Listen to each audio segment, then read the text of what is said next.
Hello everyone, मैं हूं आपका CK sir. Welcome to video solution of potential and concept entrance test, PSET के नाम से जिसको जानते हैं हम। This is basically scholarship test जो कि क्लास 10 से क्लास 11th मूविंग स्टूडेंट्स के लिए है, जिसके हिसाब से अगर आप जितना अच्छा स्कोर करते हो उसके हिसाब से आपको क्या मिलता है, स्कॉलरशिप मिलता है यहाँ पे एडमिशन के टाइम पे। तो मैं उसके फिजिक्स सॉल्यूशन की बात कर रहा हूँ। मैं बेसिकली फिजिक्स पढ़ाता हूँ, फिजिक्स एंड मैथमेटिक्स, बट आज हम बात कर रहे हैं फिजिक्स वाले क्वेश्चन के सॉल्यूशन की। तो अगर फिजिक्स का क्वेश्चन अगर हम लोग देखें बारी बारी से, तो सबसे पहला क्वेश्चन अगर देखा जाए, एक बार पढ़ते हैं सवाल को।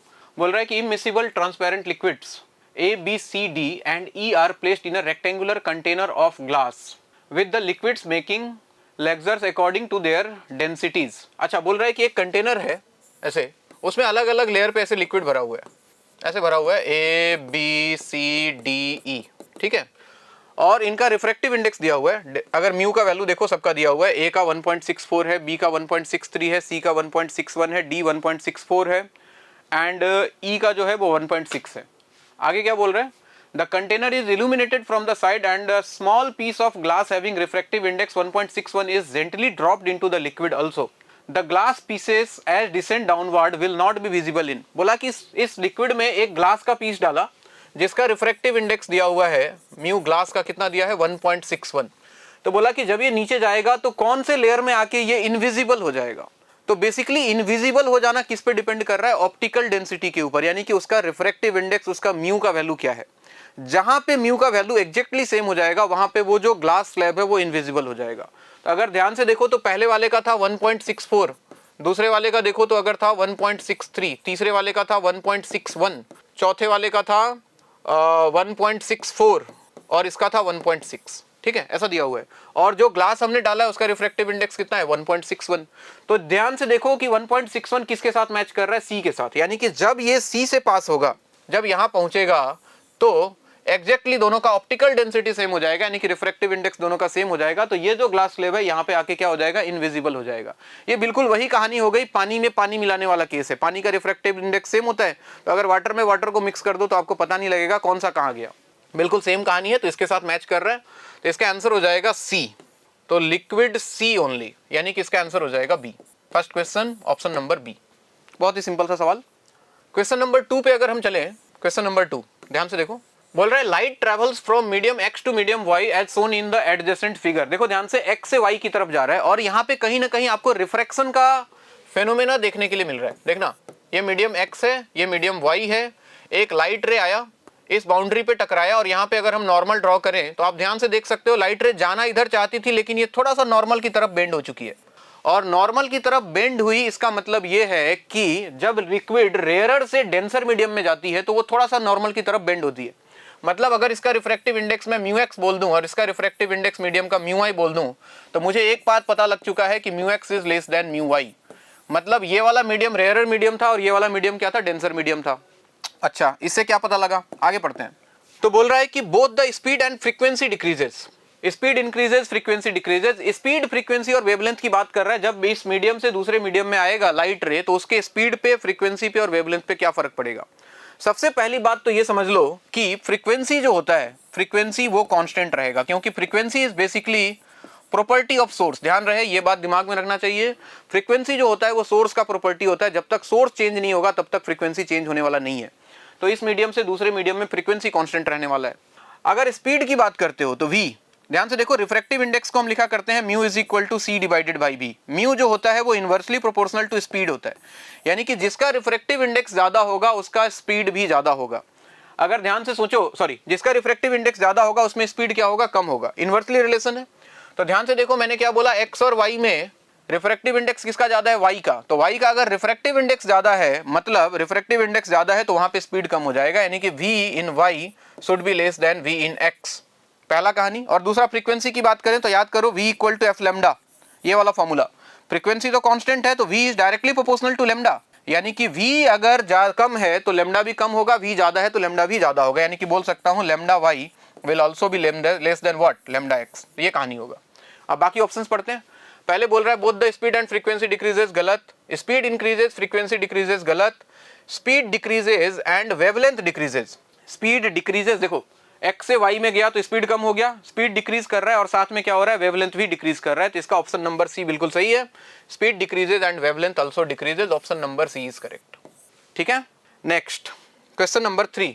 अगर क्वेश्चन नंबर 3 की बात की जाए, ध्यान से देखें, बोल रहा है कि a particle moves along the X axis according to equation x equal to 6t square. देखो पार्टिकल का पोजीशन टाइम के साथ दिया हुआ है, x is equal to 6t square, where x is displacement in metre and t is time in second. Therefore the acceleration of the particle पूछ रहा है, स्पीड ऑफ द पार्टिकल पूछ रहा है, वेलोसिटी ऑफ पार्टिकल, कुछ कुछ चीजें पूछ रहा है। तो सबसे पहले देखो, इसको अगर एक बार डिफरेंशिएट करते हो, rate of change of displacement is velocity, तो v का वैल्यू मिल जाएगा आपको dx by dt। dx by dt का मतलब हो गया कितना, 6 इंटू, अच्छा 6t स्क्वायर का डिफरेंशिएशन में 2 बाहर आएगा, तो 6 into 2t that is 12t, ये वैल्यू आया।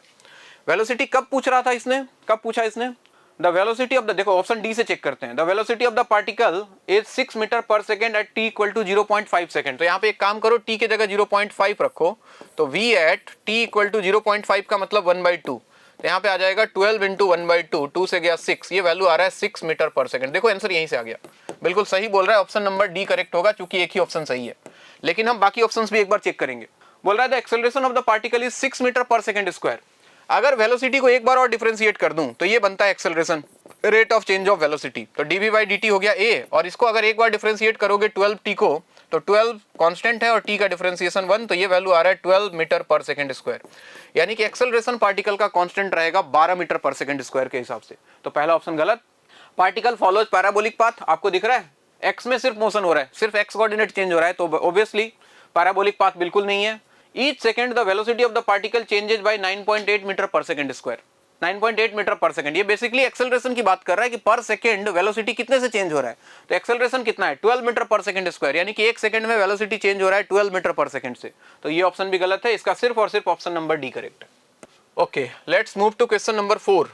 क्वेश्चन नंबर 4 देखो जी, न्यूटन्स लॉ क्या बोल रहा है, the reaction force does not cancel the action force because, reaction force action force को कैंसिल क्यों नहीं करता है। अगर आप ये बात न्यूटन्स लॉ आपने अगर अच्छे से पढ़ा है तो आपको ये बात पता होगा कि एक्शन रिएक्शन पेयर जो होता है वो कभी भी सेम बॉडी पे एक्ट नहीं करता है, हमेशा डिफरेंट बॉडीज पे एक्ट कर रहा है। यानी कि जैसे ये वॉल है, एक वॉल है, अगर तुमने इस पे फोर्स लगाया F, ठीक है, इस वॉल के ऊपर, या फिर यहाँ पे तुमने एक, ऐसे समझ लो, जैसे मान लो ये ब्लॉक है, ठीक है, यहाँ पे एक ब्लॉक है, ऐसे ये A है, ये B है, तो अगर A B के ऊपर नॉर्मल रिएक्शन लगा रहा है, अगर B के ऊपर देखोगे, B के ऊपर, तो अगर A उसके ऊपर नॉर्मल रिएक्शन लगा रहा है N, तो सेम नॉर्मल रिएक्शन B जो है वो A के ऊपर लगाएगा। इसको बोलते हैं एक्शन रिएक्शन पेयर। और एक्शन रिएक्शन पेयर की खास बात क्या होती है, मैग्नीट्यूड सेम होगा और दो डिफरेंट बॉडीज पे लगेगा अपोजिट डायरेक्शन में। तो कहानी पढ़ो एक बार, the action force is greater than reaction force, गलत, दोनों बराबर होता है। The reaction force exist only after the action force is removed, गलत, दोनों साथ साथ लगता है।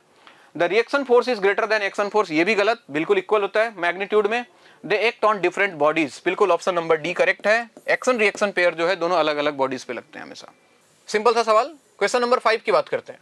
देखिए 5 बोल रहा है particle of mass 0.3 kg, mass of particle is given 0.3 kg, starts moving from rest, initial speed 0 है, in one dimension under a force that delivers constant power of P equal to 1.5 watt, ये constant power दिया हुआ है आपको। The kinetic energy of the particle will be 15 joule after a time of, अच्छा कितने time के बाद particle का काइनेटिक एनर्जी जो 15 जूल के बराबर हो जाएगा।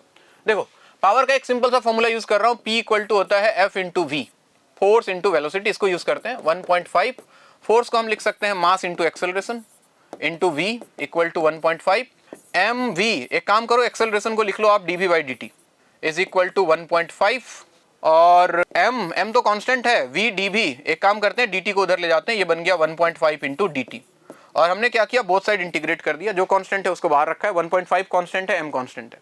जब टाइम 0 था, देखो लिमिट लगा रहा हूं, जब टाइम 0 था तो इनिशियल स्पीड पार्टिकल का 0 था।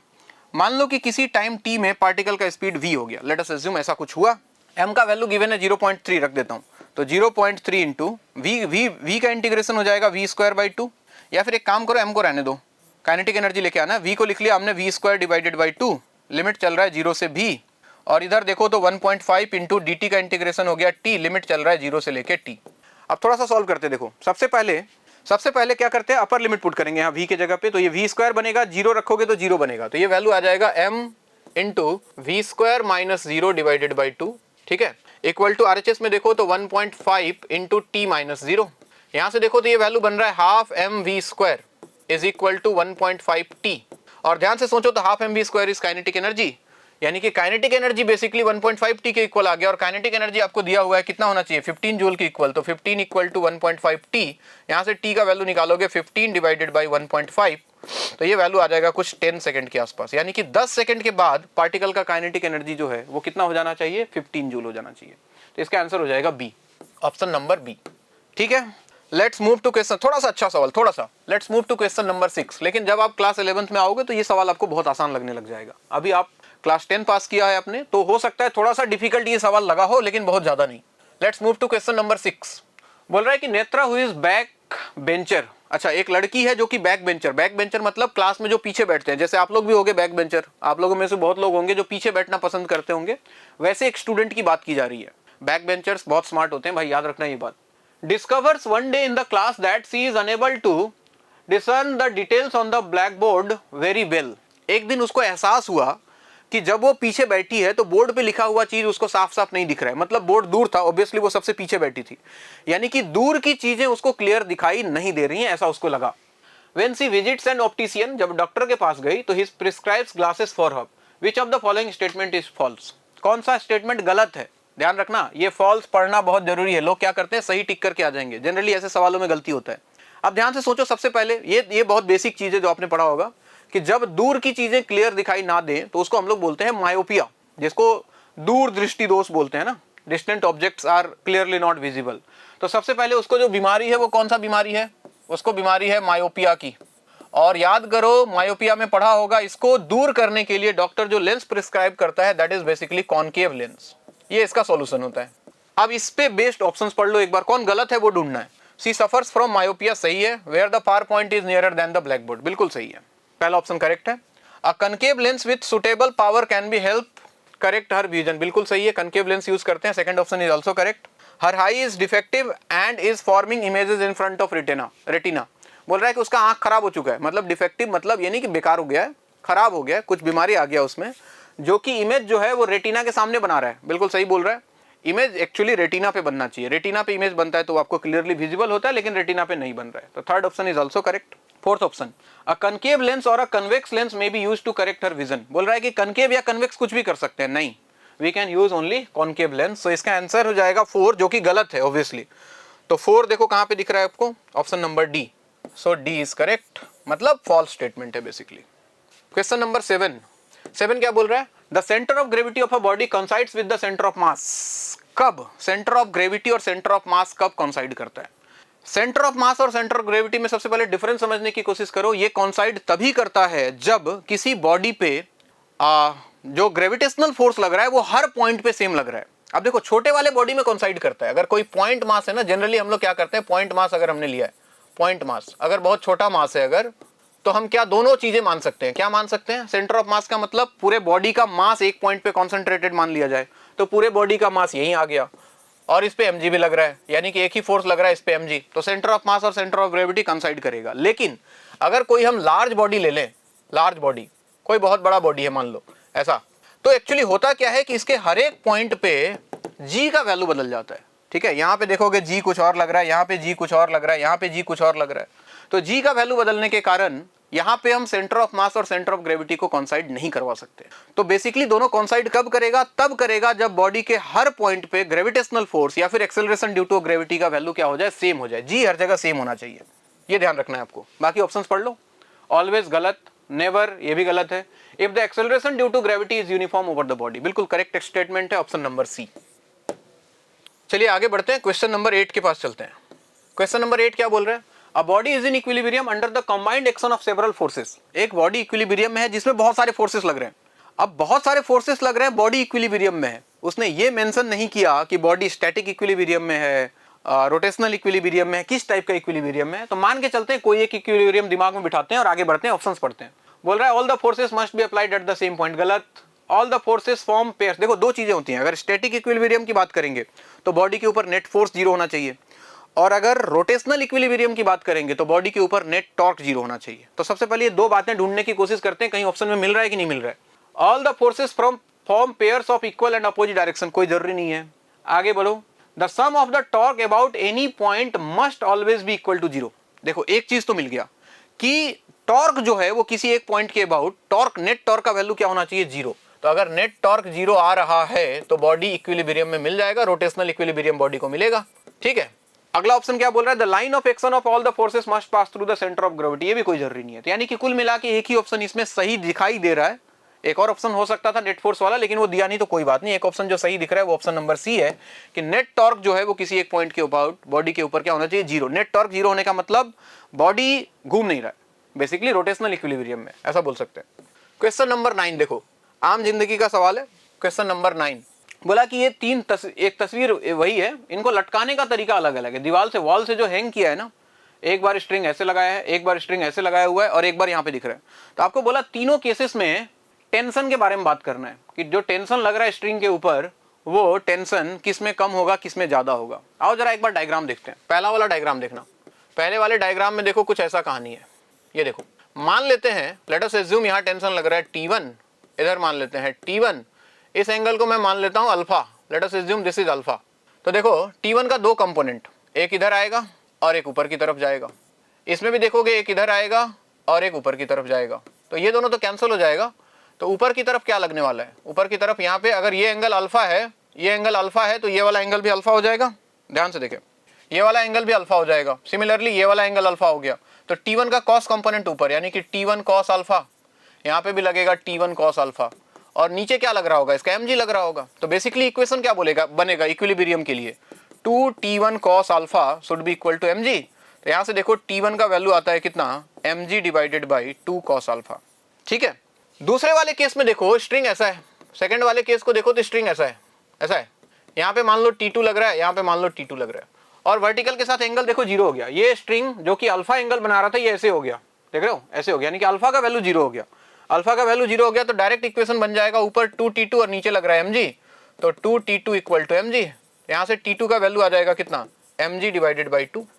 और अगर तीसरे वाले केस में देखो तो स्ट्रिंग थोड़ा ज्यादा फैला हुआ है, मतलब वर्टिकल से एंगल ज्यादा है। लेट अस अज्यूम उसका एंगल बीटा मान लेते हैं। थर्ड केस की अगर बात करूं तो ये स्ट्रिंग कुछ ऐसा हो गया है, ऐसा कुछ मान लिया कि यहाँ से एंगल ये बीटा बन रहा है। अगर ये एंगल बीटा बनेगा तो यहाँ पे इक्वेशन क्या बनेगा भाई, यहाँ पे इक्वेशन ऊपर जहां कॉस अल्फा आया था वहां बीटा आएगा, यानी कि 2, इसको T3 बोल देते हैं, टेंशन को T3। तो ऊपर की तरफ क्या लग जाएगा, 2T3 cos beta is equal to mg। यहाँ से T3 का वैल्यू आ जाएगा कितना, mg divided by 2 cos beta. यानी कि देखो mg तो सब में सेम है, mg सब में सेम है, ऊपर नीचे कॉस अल्फा कॉस बीटा आ रहा है, यानी कि सारा खेल एंगल का है। कॉस एक डिक्रीजिंग फंक्शन होता है, ध्यान रखना, यानी कि एंगल जितना बड़ा होगा कॉस का वैल्यू उतना छोटा होगा, एंगल जितना छोटा होगा कॉस का वैल्यू उतना बड़ा होगा। तो आप ध्यान से देखो तो सबसे छोटा एंगल कहां बन रहा था, यहाँ पे 0। सबसे छोटा एंगल क्या बन रहा था सेकंड केस में, कितना बन रहा था, 0 डिग्री। उससे बड़ा कौन था, अल्फा, और सबसे बड़ा एंगल कौन था, बीटा। अगर ऐसा है, अगर एंगल सबसे बड़ा बीटा है तो कॉस का वैल्यू इसका सबसे कम आएगा, यानी कि कॉस 0 का वैल्यू क्या हो गया, 1, जो कि सबसे ज्यादा है, ऑब्वियस सी बात है, इनइक्वालिटी चेंज हो जाएगा। ये कॉस अल्फा और उसके बाद आएगा कॉस बीटा, ऐसे सोचो। अब ये सबसे छोटा है, ये सबसे बड़ा है, तो ये अगर सबसे बड़ा है, डिनोमीटर में कॉस आ रहा है, डिनोमीटर में अगर कॉस आ रहा है और अगर ये सबसे बड़ा है, अगर नीचे वाला वैल्यू सबसे बड़ा है तो उसके कॉरस्पॉन्डिंग टेंशन सबसे छोटा आएगा। मतलब इस वाले केस में एंगल 0 था, यानी कि इसके कॉरस्पॉन्डिंग कौन था, T2, यानी कि इसका टेंशन जो होगा, देखो कॉस का वैल्यू क्या है, सबसे बड़ा है, और कॉस का वैल्यू अगर सबसे बड़ा है तो टेंशन सबसे छोटा आएगा, यानी कि T2 सबसे छोटा। उसके बाद कौन आ रहा है, अल्फा वाला टर्म, उसके बाद आएगा T1 और उसके बाद कौन आएगा, T3। यानी कि कुल मिला के खेल ये है कि तीसरे वाले में जो टेंशन है वो सबसे ज्यादा होगा, उसके बाद पहले वाले में होगा, और उसके बाद सबसे कम टेंशन जो होगा इस वाले केस में होगा, जहां एंगल क्या था, 0 डिग्री था। आ रही बात समझ में। आप ध्यान से देखो, ऑप्शन पढ़ते हैं। सबसे पहला ऑप्शन क्या बोल रहा है, लीस्ट इन 1 में सबसे कम नहीं, 1 में सबसे कम नहीं है। सेकंड केस की अगर बात बोल रहे हैं तो बोल रहा है ग्रेटेस्ट इन ऑप्शन 2, यानी कि इस वाले केस में टेंशन सबसे ज्यादा होगा, नहीं 2 में टेंशन सबसे कम है। इधर देखो तो ग्रेटेस्ट इन 3 में सबसे ज्यादा, यस। थर्ड केस में जहां एंगल सबसे बड़ा था तो कॉस का वैल्यू सबसे छोटा हो गया, और कॉस का वैल्यू सबसे छोटा तो टेंशन सबसे बड़ा, तो थर्ड केस में टेंशन सबसे ज्यादा होगा। So option number C is correct. यहां लिख देता हूं, ये कहानी है। थोड़ा सा इक्विलिब्रियम का सवाल, लेकिन बढ़िया सवाल। क्वेश्चन नंबर 10 देखिए, बोल रहा है if a force acting is conservative only when, अगर कोई फोर्स कंजर्वेटिव है तो क्या कहानी है। कंजर्वेटिव फोर्स है तो देख लो, ऑप्शंस पढ़ लो। कंजर्वेटिव फोर्स है तो सबसे पहले दिमाग में बिठा लो कि किसी क्लोज लूप में अगर कोई पार्टिकल उस फोर्स के कारण मूव कर रहा है तो उस फोर्स का जो नेट वर्क डन जो आएगा उस फोर्स का वो 0 आएगा। तो देखो पहला ऑप्शन वही बोल रहा है, work done by this force is zero when the particle moves once around any close path. कोई भी कंजर्वेटिव फोर्स हो, उस फोर्स के कारण एक क्लोज लूप में जो वर्क डन होता है वो जीरो होता है। तो ऑप्शन नंबर ए बिल्कुल सही है इसका, बाकी ऑप्शन पढ़ो ना पढ़ो आपकी इच्छा है। It obvious Newton's third law, गलत। It's work is the change in kinetic energy of the particle. देखो work done by all the forces is equal to change in kinetic energy, यहाँ पे सिर्फ कंजर्वेटिव फोर्स की बात कर रहा है। It is not a frictional force, कुछ और भी हो सकता है, ठीक है। कंजर्वेटिव फोर्स बहुत सारे हैं दुनिया में, कोई जरूरी नहीं है कि सिर्फ फ्रिक्शन फोर्स नहीं हो। सो option number A is correct. Question number 11 देखिए भाई, 11 क्या बोल रहा है? A trolley of mass 200 kg carrying a sandbag of mass 20 kg is moving on a frictionless horizontal track। देखना, बोला कि एक ट्रॉली है ऐसा और ये इधर जा रहा है with a speed of 36 kilometre per hour. अच्छा, किलोमीटर पर आवर को मीटर पर सेकंड में चेंज कर लो, 36 इंटू 5/18 से मल्टीप्लाई कर दो अगर डायरेक्ट तो ये आ जाएगा, 18 से जाएगा 2 और 5 हो गया 10 मीटर पर सेकंड से ये जा रहा है फ्रिक्शनलेस ट्रैक पे। आगे बोल रहा है, अच्छा इसमें 20 केजी का, इसका खुद का मास 200 केजी है 200 केजी, और इसमें 20 केजी का एक बैग रखा हुआ है 20 केजी का सैंड बैग जिसमें सैंड भरा हुआ है। फिर बोल रहा है after while the sand starts leaking out of the bag on the floor of the trolley at the rate of 0.04 kg per second. What is the speed of the trolley after the entire sand bag is empty. देखो थोड़ा सा trick question है लेकिन बहुत simple सवाल है, थोड़ा सा सोचोगे तो बहुत सिंपल है। देखो हो क्या रहा है कहानी में ये हो रहा है, बोला कि थोड़ी देर बाद यहाँ से सैंड लीक करने लगा, लेकिन सैंड जो लीक कर रहा है वो लीक करके ट्रॉली के फ्लोर पे ही गिर रहा है, यानी कि नीचे गिर रहा है, ट्रॉली के फ्लोर पे गिर रहा है। तो सैंड और ट्रॉली को अगर हम एक सिस्टम मान लें तो सिस्टम के ऊपर नेट फोर्स अभी भी जीरो है। नेट एक्सटर्नल फोर्स की अगर बात करें, ये इस पे लगा रहा है, ये इस पे लगा रहा है, यानी कि नेट एक्सटर्नल फोर्स जो है वो अभी भी जीरो है। और नेट एक्सटर्नल फोर्स है तो एक्सेलरेशन जीरो है, और एक्सेलरेशन जीरो है तो बॉडी जिस स्पीड से जा रहा था उसी स्पीड से घूमता चला जाएगा, यानी कि उसी स्पीड से ज्यादा रहेगा, उसके स्पीड में कोई चेंजेस नहीं आने वाला है। तो इसका आंसर वही हो जाएगा 10 metre per second. So option number C is again correct. Question number 12 की बात करें, देखो जी, बोल रहा है two toy cars A and B fixed with spring at front collide as shown in the figure below. A has mass 200 gram initially moving to the right, B has mass of 300 gram and is initially at rest. When the separation between cars is minimum, दोनों के बीच में जब separation minimum हो जाएगा तब क्या होगा? अच्छा ये दो कार देखो, बोला कि ये रेस्ट पे है, ये इधर जा रहा है, अब होगा क्या कहानी में, सुनना। अच्छा सवाल है ये भी, बढ़िया सवाल। बोला कि ये कार जो है इधर जा रहा है, यहाँ पे एक स्प्रिंग लगा हुआ है, और यहाँ पे एक कार है, यहाँ पे भी एक स्प्रिंग लगा हुआ है, लेकिन ये रेस्ट पे है और ये इधर जा रहा है, मान लो किसी स्पीड v से जा रहा है। तो बोला कि जब दोनों के बीच का सेपरेशन मिनिमम होगा तो क्या होगा, चारों ऑप्शंस में से आपको पता करना है। अब देखो थोड़ा सा इमेजिन करने की कोशिश करना, थोड़ा सा हाइपोथेटिकल चीज है, हाइपोथेटिकल नहीं है बेसिकली, थोड़ा सा इमेजिनरी चीज है, आपको थोड़ा सा इमेजिन करना क्या होने वाला है। जब ये कार जाके इस स्प्रिंग के साथ टकराएगा, ठीक है, ये स्प्रिंग है, जब ये इस वाले कार, ये रेस्ट पे था, ये वाला स्प्रिंग मूविंग कार का, जब ये आके इसके साथ टकराएगा तो क्या होने वाला है, देखना, इमेजिन करना, कहानी को थोड़ा समझना। जैसे ही इसके साथ आके टकराएगा स्प्रिंग कंप्रेस होना शुरू होगा, स्प्रिंग कंप्रेस होगा तो ये कार क्या है, इस कार पे फोर्स लगेगा, तो ये कार जो है मूव करना शुरू करेगा इधर, ये पहले रेस्ट पे था, इसका स्पीड बढ़ेगा, लेकिन ये कार पे force, spring force opposite direction में लग रहा है तो इसका स्पीड कम होना शुरू होगा, यानी कि एक का स्पीड बढ़ रहा है, एक का स्पीड कम रहा है, और दोनों के बीच का सेपरेशन क्या है, धीरे धीरे घट रहा है। एक टाइम ऐसा आएगा जब इसका स्पीड बढ़ते बढ़ते v हो जाएगा और इसका स्पीड घटते घटते b हो जाएगा। ये 0 से बढ़ के b हुआ है, ये मान लो किसी दूसरे स्पीड से घट के v हुआ है, और एक सिचुएशन आएगा, ऐसा आएगा जब दोनों का स्पीड सेम बराबर, और उस सिचुएशन में स्प्रिंग के ऊपर कंप्रेशन होगा मैक्सिमम और दोनों के बीच का सेपरेशन होगा मिनिमम। और उस सिचुएशन में आपको पता करना है कि ये चार ऑप्शन में से कौन सा ऑप्शन सही है। तो एक बात जो सबसे पहले दिमाग में बिठाने वाली है वो ये कि दोनों के बीच का सेपरेशन जब मिनिमम होगा तब दोनों का स्पीड सेम होगा। जब हम बात कर रहे हैं सेपरेशन मिनिमम की तो क्या क्या चीजें होंगी समझो। सेपरेशन मिनिमम मतलब सबसे पहले स्पीड दोनों का सेम, स्पीड दोनों का क्या हो जाएगा, सेम, यानी कि इक्वल। और उस समय स्प्रिंग में जो कॉम्प्रेशन है वो मैक्सिमम, और कॉम्प्रेशन अगर मैक्सिमम हुआ है तो जो पोटेंशियल एनर्जी का वैल्यू होगा हाफ kx² जिसको लिखते हो, ये वैल्यू हो जाएगा मैक्सिमम। अब याद करो कहानी को, समझने की कोशिश करो। पहले सिस्टम के पास सिर्फ काइनेटिक एनर्जी था, सिर्फ ये वाला कार मूव कर रहा था। वो काइनेटिक एनर्जी क्या है, पोटेंशियल एनर्जी में जाके धीरे धीरे कन्वर्ट हो रहा है, और एक टाइम ऐसा आया है जब पोटेंशियल एनर्जी मैक्सिमम हो चुका है। अब चूंकि सिस्टम पे एक्सटर्नल फोर्स कोई है नहीं तो टोटल एनर्जी सिस्टम का कंजर्व है, मतलब जितना इनिशियल एनर्जी था उतना ही एनर्जी बाद में रहेगा in the form of kinetic plus potential. Initially system के पास सिर्फ और सिर्फ काइनेटिक एनर्जी था, लेकिन बाद में सिस्टम के पास पोटेंशियल एनर्जी आ गया और पोटेंशियल एनर्जी मैक्सिमम हो चुका है। और अगर पोटेंशियल एनर्जी मैक्सिमम हुआ है तो काइनेटिक एनर्जी को क्या होना पड़ेगा, मिनिमम होना पड़ेगा, क्योंकि ओवरऑल टोटल एनर्जी जो है उसको कांस्टेंट रखना है आपको, ठीक है। अच्छा, काइनेटिक एनर्जी मिनिमम, तो ये हो गया आपका answer, kinetic energy of the system is minimum. अब किसी के मन में ख्याल आएगा सर क्या काइनेटिक एनर्जी दोनों का सेम हो सकता है? नहीं हो सकता है, क्योंकि काइनेटिक एनर्जी में सिर्फ स्पीड नहीं देखना होता है, आपको देखना है हाफ mv² में मास दोनों का अलग अलग दिया हुआ है, तो मास दोनों का सेम नहीं है, नॉट सेम। v सेम होने के बाद भी काइनेटिक एनर्जी सेम नहीं रहेगा, तो इसका आंसर यही आने वाला है, kinetic energy should be minimum. So option number D is correct. Let's move to question number 13 की अगर बात करें, बोल रहा है कि कनकेव मिरर है, concave spherical mirror has focal length of 12 centimetre. Focal length 12 concave mirror के लिए याद रखो विथ साइन -12 सेंटीमीटर लिख रहा हूं मैं। If an object is placed at 6 centimetre in front of the mirror, object को यहां रखा है कितने डिस्टेंस पे? 6 सेंटीमीटर पे।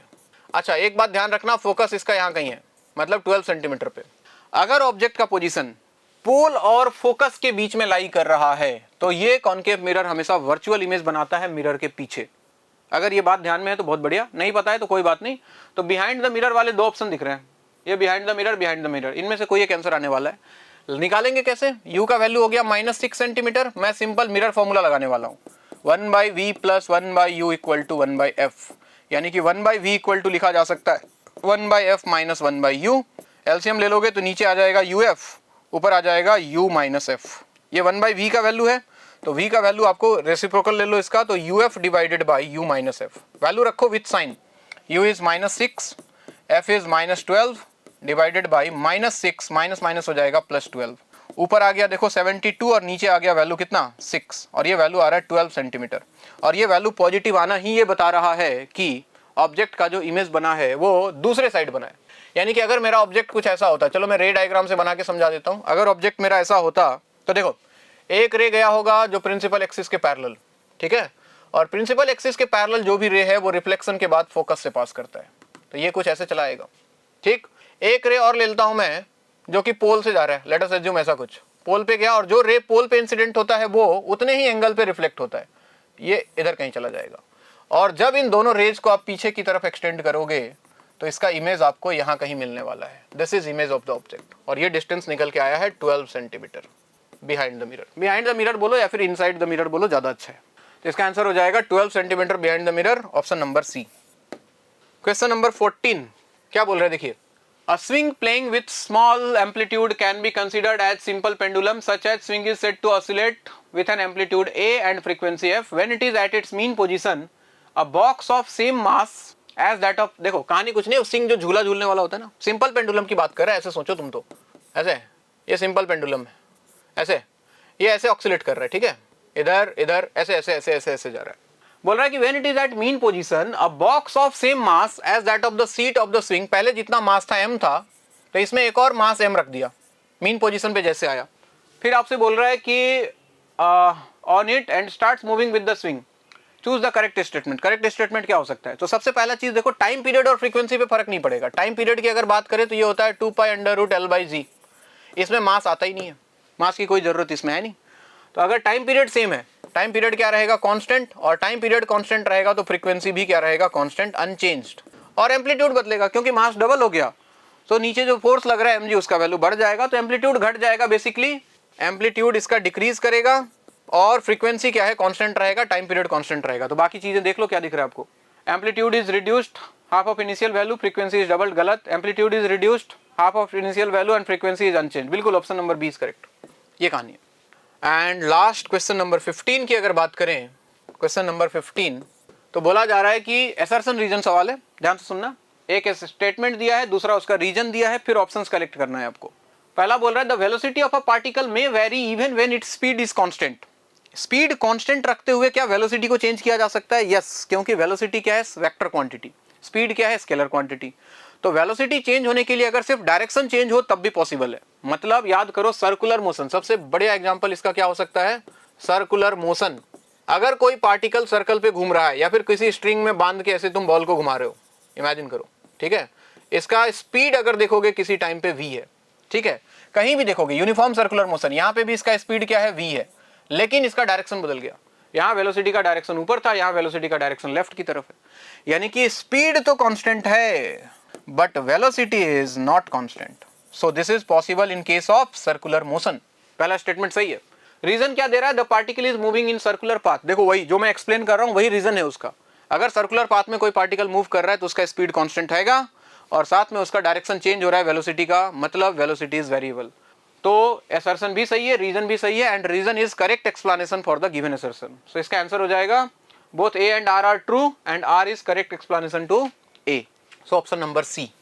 तो ये था हमारा फिजिक्स का पेपर, बहुत ही बेसिक, बहुत ही, कुछ सवाल सिंपल भी थे, कुछ सवाल कॉन्सेप्चुअल भी थे। अभी आपको थोड़ा सा टफ लग सकता है, लेकिन जब आप एक बार क्लास 11th में आके किसी अच्छे कॉन्सेप्ट के साथ, किसी अच्छे टीचर के साथ जब पढ़ाई शुरू करोगे आप, तो ये सब सवाल आपको बहुत ईजी लगेंगे, बहुत ही कॉन्सेप्चुअल सवाल हैं। तो आज की कहानी यहीं तक। Thank you so much. Hello student, मैं हूँ आपका Asim sir. I am going to start the solve P set question paper chemistry part.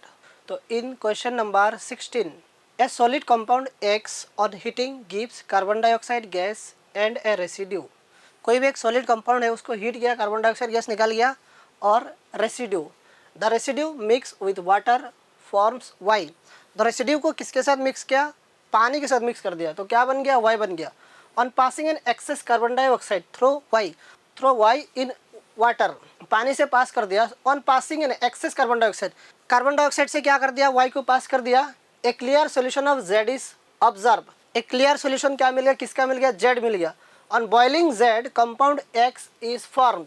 फिर से जब क्या किया, जेड को हम लोग बॉइल किया, तो क्या मिल गया? फिर वही जो एक्स कंपाउंड है यही मिल गया।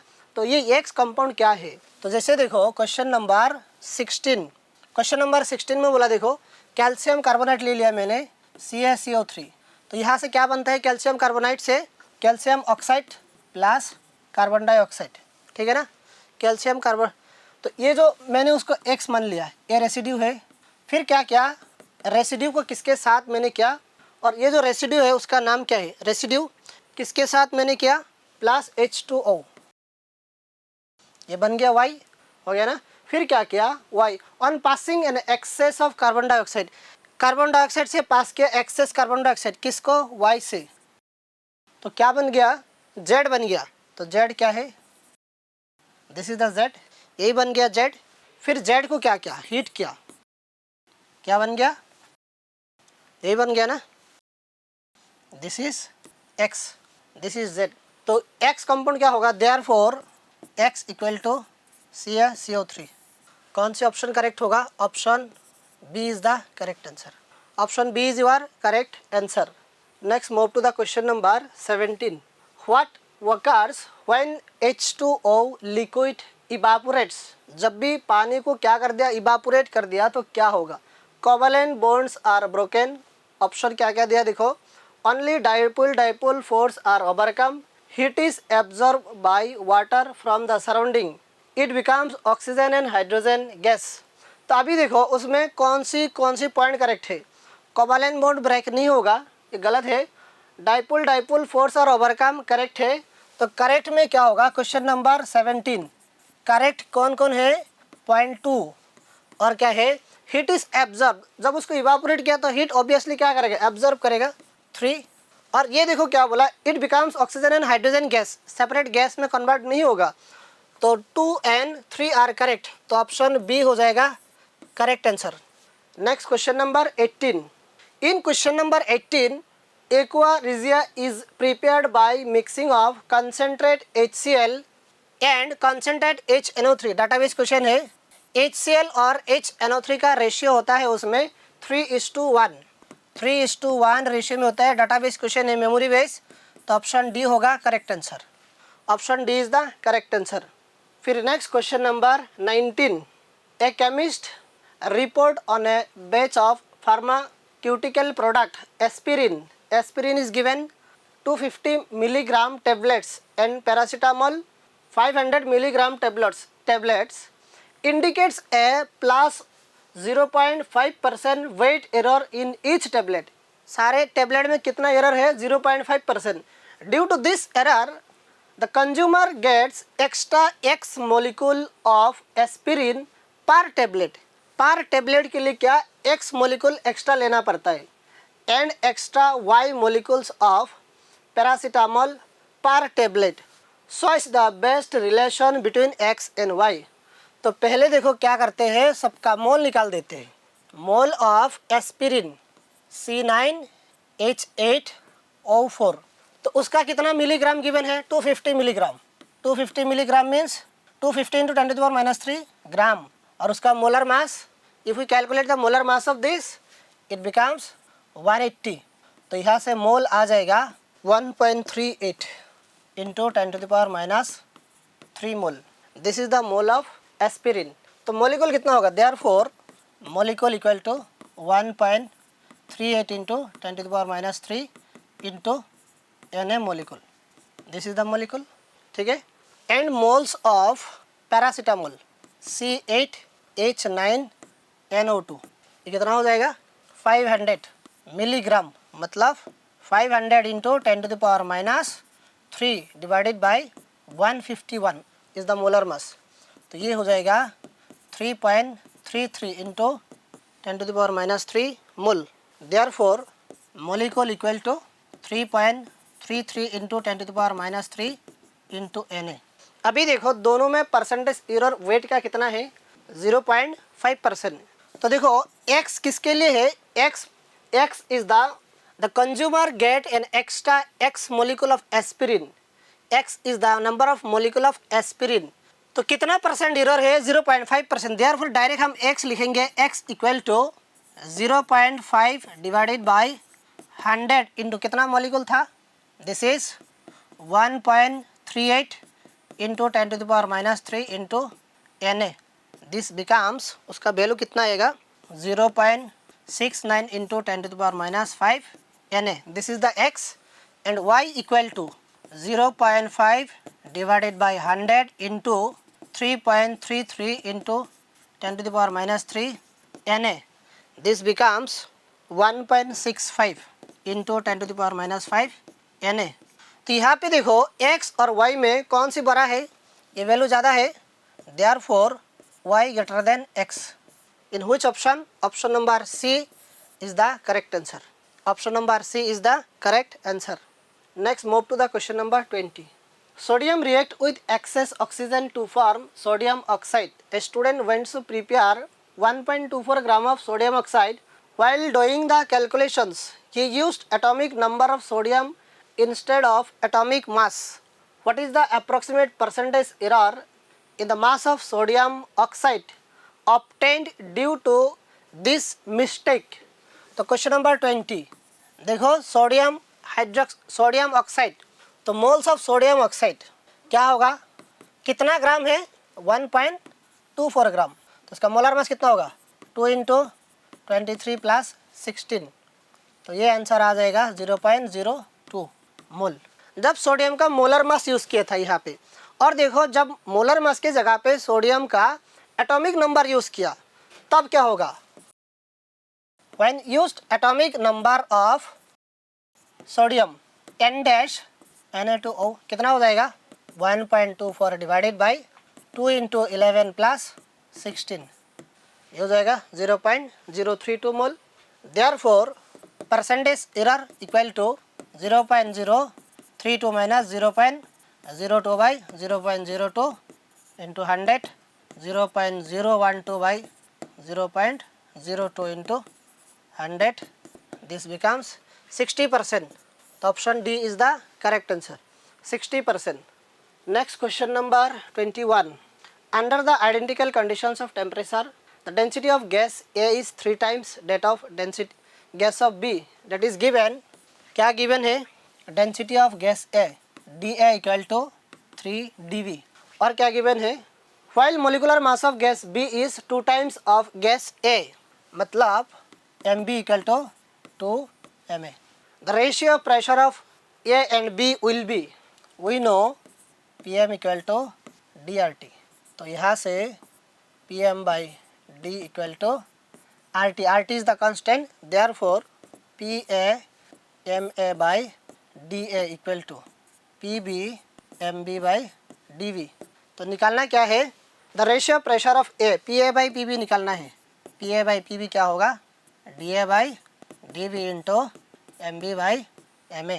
What is Da, 3 dV into 2 Ma by Ma, this cancel out।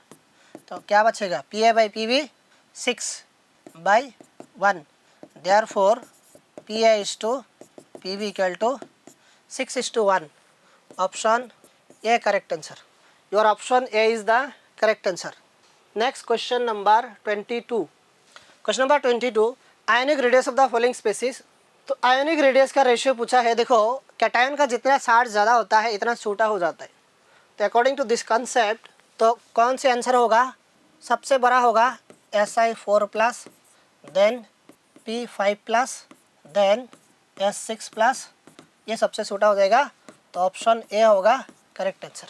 Option A is the correct answer. Next question number 23। Question number 23, Sathi was studying neutralization reaction. She accidentally dropped X gram of sodium carbonate monohydrate. Question number 23, monohydrate this into 100 ml solution of HCl whose concentration was 0.25 molar. 10 ml from this final solution was taken and treated against 0.05 molar NaOH solution to welded a liter tire volume of 20 ml। तो titrate का last point में कितना दिखाया? 20 ml। What is the value of x? तो देखो double titration का question है।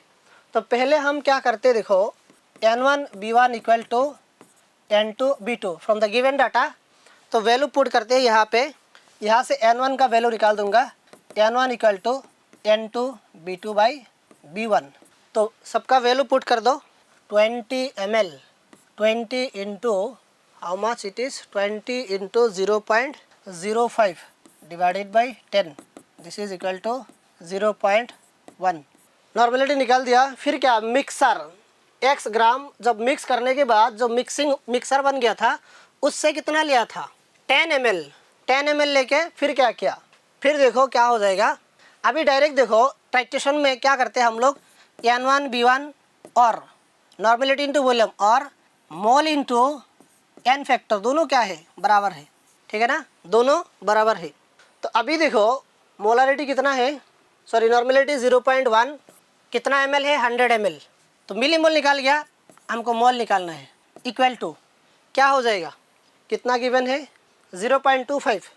0.25 into 100 divided by 1000 minus Na। उसका देखो जो सोडियम कार्बोनेट मोनोहाइड्रेट उसका क्वांटिटी नहीं पता है तो मैंने x ले लिया। x बाई उसका मोलर मास निकालना है। उसका मोलर मास कितना होता है? 124। और n फैक्टर कितना होता है उसके लिए? n factor equal to 2। तो after calculation x equal to 930 milligram.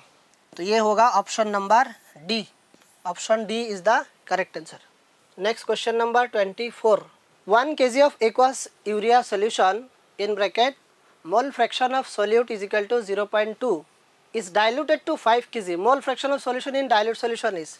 तो देखो मोल फ्रैक्शन गिवन है, मोल फ्रैक्शन कितना गिवन है? 0.2 moles of urea plus moles of water, ये तो है ना। तो अभी देखो जो 1 kg मतलब 100 ग्राम, उसमें NH3 कितना प्रेजेंट है? First of all calculate the amount of NH3 and H2O। So amount of H2O present, एक मिनट, amount of urea equal to x gram equal to 1000 minus x gram हो गया ना। तो therefore 0.2 इक्वल टू एमोनिया का मोलर मास कितना है? 60, x/60 divided by x/60 plus 1000 minus x/18। From here x equal to 454 gram. Therefore water equal to 1000 minus 454, this is equal to 544 ग्राम। अभी देखो यूरिया और वाटर का क्वांटिटी निकाल दिया। अभी उसके बाद क्या बोला, फिर से 5 kg ऑफ H2O ऐड किया। Therefore total H2O after adding 5 kg of H2O कितना हो जाएगा? हो गया gram. Therefore mole fraction equal to this becomes 0.029। तो ऑप्शन सी होगा correct answer. Next question number 25, what is the ratio of number of electrons gained by acidified KMnO4 and acidified K2Cr2O7 in the given reaction value, तो reaction is given acidic medium का reaction है। तो balance this reaction, this side manganese is 1 and this side is also manganese 1, manganese is balance. Now here oxygen is 4, तो now balance the oxygen by adding equal number of H2O molecule. Now balance the hydrogen atom, here 4 into 2 H, तो plus 8 H plus, सारा atom balance हो गया।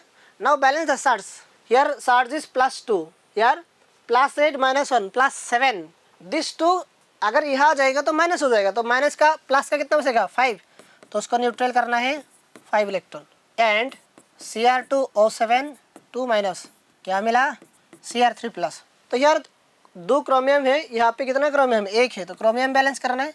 Now balance the oxygen, now balance the hydrogen, now balance the charge. 6 इधर आएगा, इधर 2 into 3 6 positive का है, इधर आएगा तो क्या हो जाएगा नेगेटिव, तो -6 -2 -8, 14 -8 +6 means 6 electron. Therefore ratio equal to 5:6, option A is the correct answer. Next move to the question number 26। Methyl cyclobutane is a saturated alkane, what is its molecular formula. आराम से सैचुरेटेड बोल दिया तो क्या हो गया C5H10, option A correct answer. Next move to the question number 27। Question number 27, a Lewis acid is usually an electron deficient species which can accept a pair of electrons and forms a coordinate bond. The Lewis acid is among the following is, very simple question है। तो BF3 electron deficient compound है, तो ये क्या हो जाएगा Lewis acid, option A correct answer. फिर question number 28, heaviest nuclei which does not show radioactive nature। सबको पता है lead does not show radioactive nature, PB मतलब लेड, ऑप्शन बी हो जाएगा करेक्ट आंसर, हो गया ना। Next move to the question number 29। Question number 29, 5 gram of gas, question number 29, 5 gram of a gas at 27 degree Celsius occupied the same volume as 0.250 gram dihydrogen at 17 degree Celsius at the same pressure, find out the molecular weight of the gas। अभी क्या क्या constant है, volume and pressure constant है, ठीक है ना। Pressure P, B equal to constant, तो क्या होगा हम लोग को पता है PV इक्वल टू nRT, तो NT equal to PV by R, as R is also constant, therefore N1 T1 equal to N2 T2, W1 by M1 into T1 equal to W2 by M2 into T2, ठीक है ना। तो value put करना है सबका, कितना था 5 ग्राम, उसका मोलर मास निकालना है M1 इंटू 27 300, W2 कितना है 0.250 by 2 इंटू 290, तो from here M1 equal to 41.37, answer ये होगा correct answer.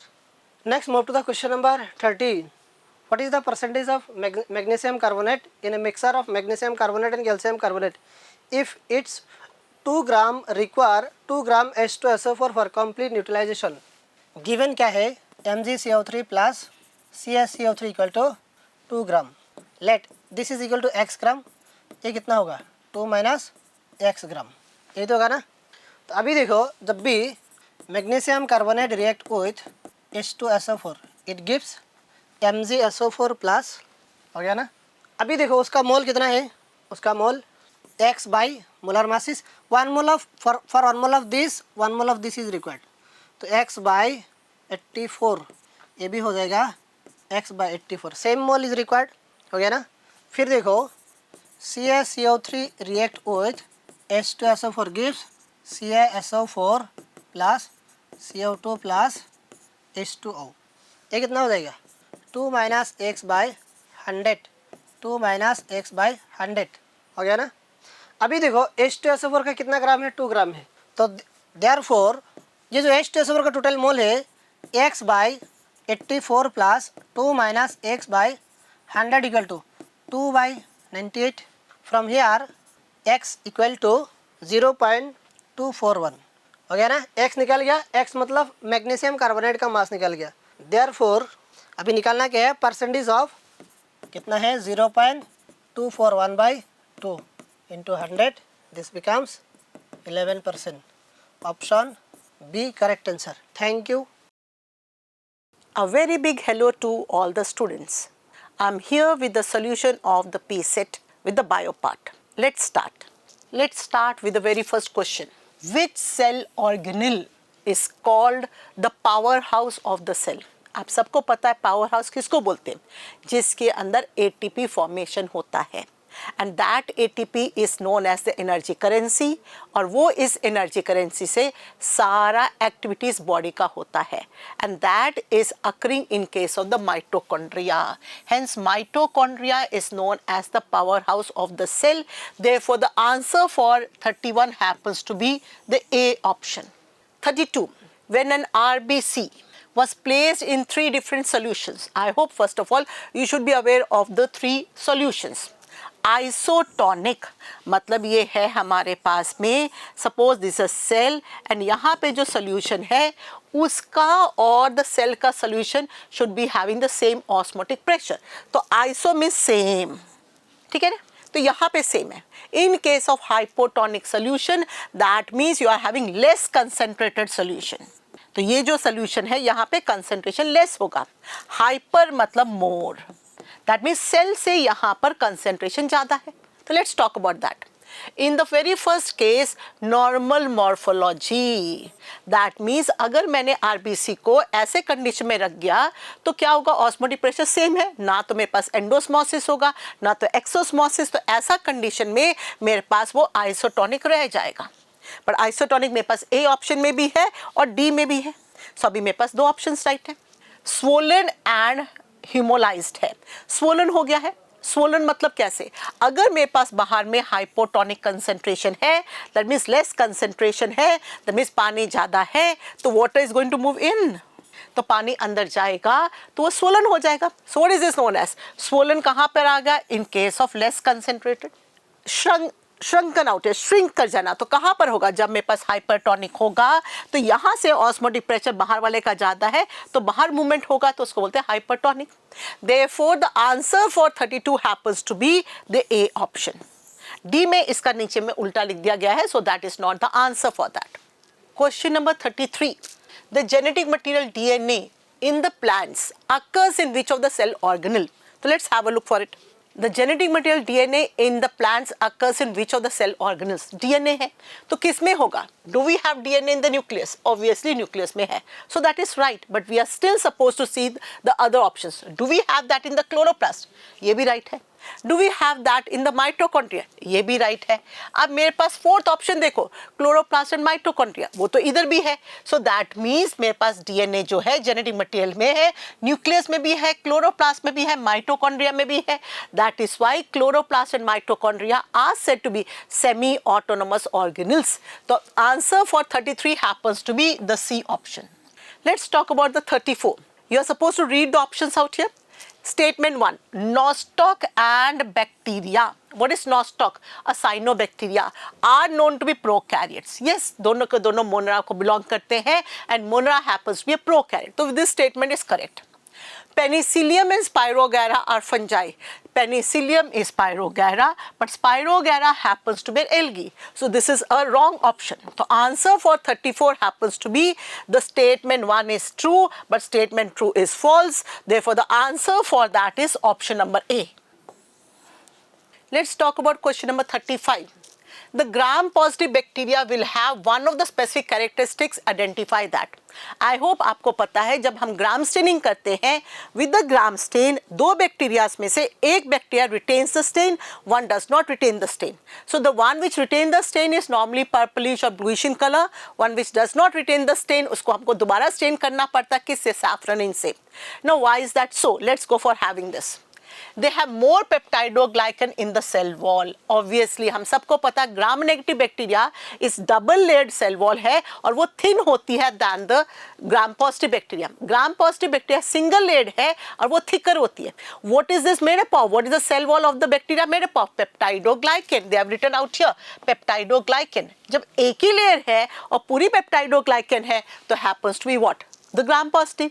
Whereas in case of the gram negative bacteria, you are having double layered out here. एक लेयर किसका बना, पेप्टाइडोग्लाइकन का, और एक किसका बना, LPS का, lipopolysaccharide. So automatically in case of the gram negative bacteria, peptidoglycan is lesser. आगे देख लीजिए, they show red color on gram staining. No, red color कौन दिखाता है, gram negative. वो तो वही bluish रहता है, retain करता है. Flagella found all over the body. No, it's not necessary because flagella, many of the bacteria do not have that. They have mesosomes as extensions of the cell membrane, which is seen in both of the cases out here. किसमें ज़्यादा, किसमें कम. Therefore, the answer for that happens to be, and basically हम positive bacteria staining basis पे किस पे बोलते हैं, cell wall के basis पे बोलते हैं. Therefore, the answer for the question is option number A. ठीक है, चलिए. Question number 36. Mitochondrial equivalent in the prokaryotic bacteria is.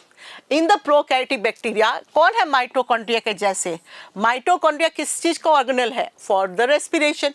And mitochondrial जो है बैक्टीरिया जो है उसमें क्या है, if you look at that, this a bacteria, यहाँ पे इन्वेजिनेशंस है, यहाँ पे what are these known as, these are known as the mesosomes. किसका है वो किसका है, सेल मेम्ब्रेन का है. वो क्या करता है, हमारे पास में मीजोसोम्स है जो कि रेस्पिरेशन में हेल्प करते हैं. Let's go for it. Is this equivalent to the ribosomes? No.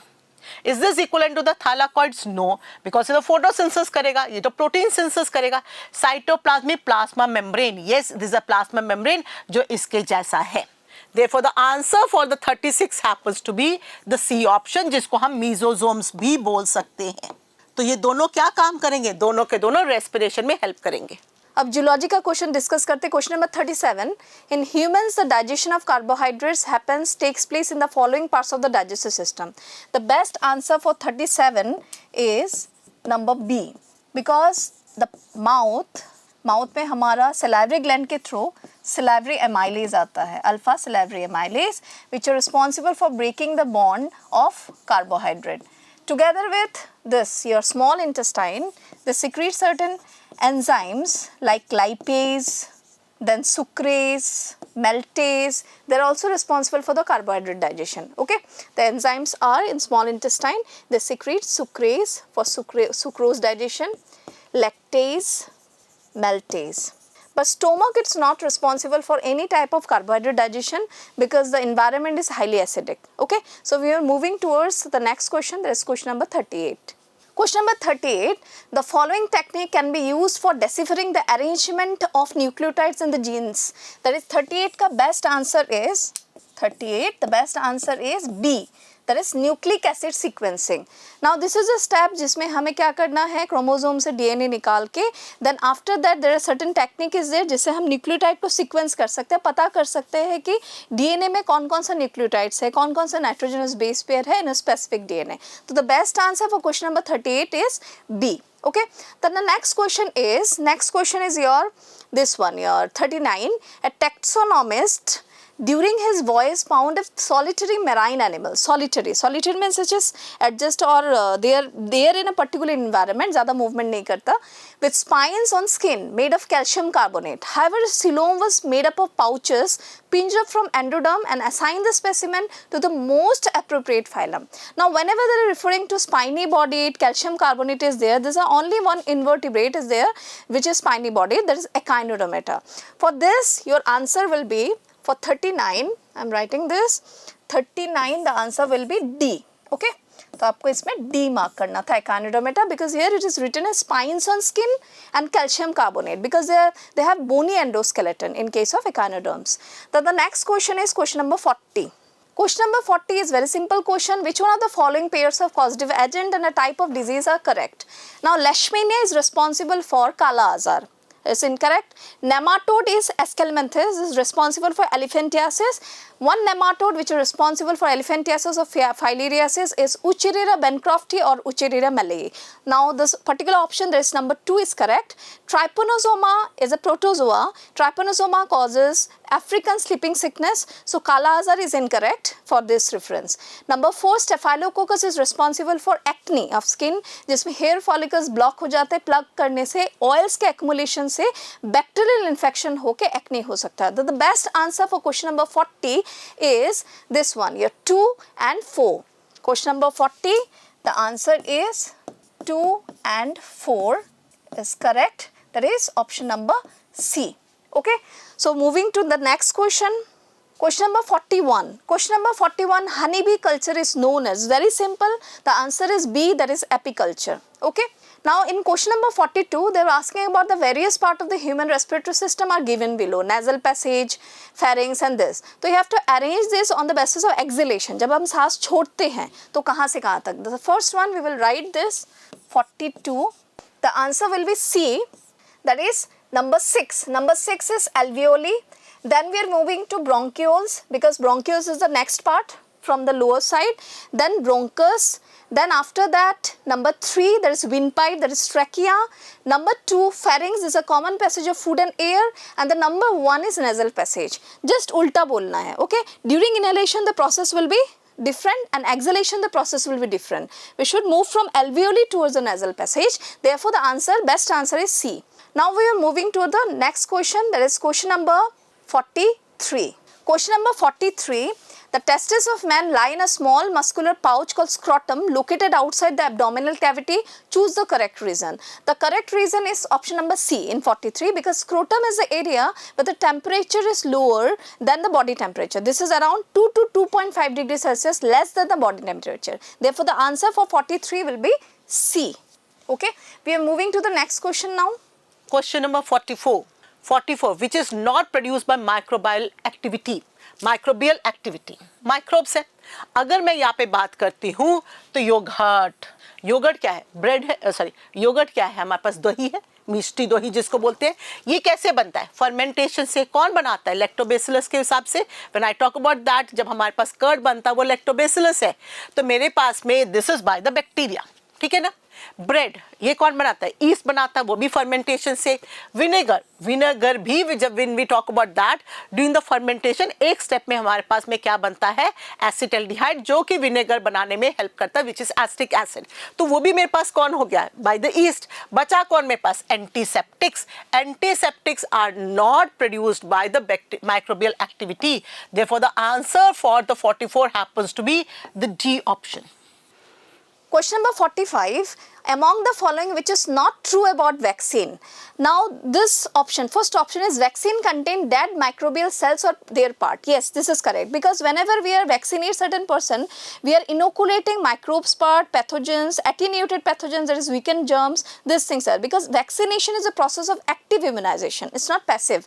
Here in number B, they have written the vaccine contain antibiotics. No, they never contain such kind of chemicals or antibiotics to trigger the immune response. For triggering immune response or the memory cells production, we need the dead germs or the attenuated germs or the weakened pathogens, so that we can form certain memory cells for the future use. Our body get prepared the antibody for the future, and secondary immune response is very important to kill all the pathogens in near future. Okay, thank you. All the best. Hello बच्चों, welcome to potential and concept education. तो बच्चों, आज मैं आपके लिए लेकर आया हूँ पीसेट का मैथमेटिक्स पोर्शन का सॉल्यूशन. तो आई होप सो आपका एग्जाम अच्छा गया होगा. किसी भी बच्चे को किसी भी सवाल में अगर डाउट है तो आप यहाँ से उसको देख सकते हो कि कहाँ आपने कोई मिस्टेक किया होगा, फिर कहाँ आपसे कोई क्वेश्चन नहीं बना. ठीक है, चलो फिर सॉल्यूशन स्टार्ट करते हैं 46 के साथ में. तो देखो 46 क्या कहता है आपके पास में.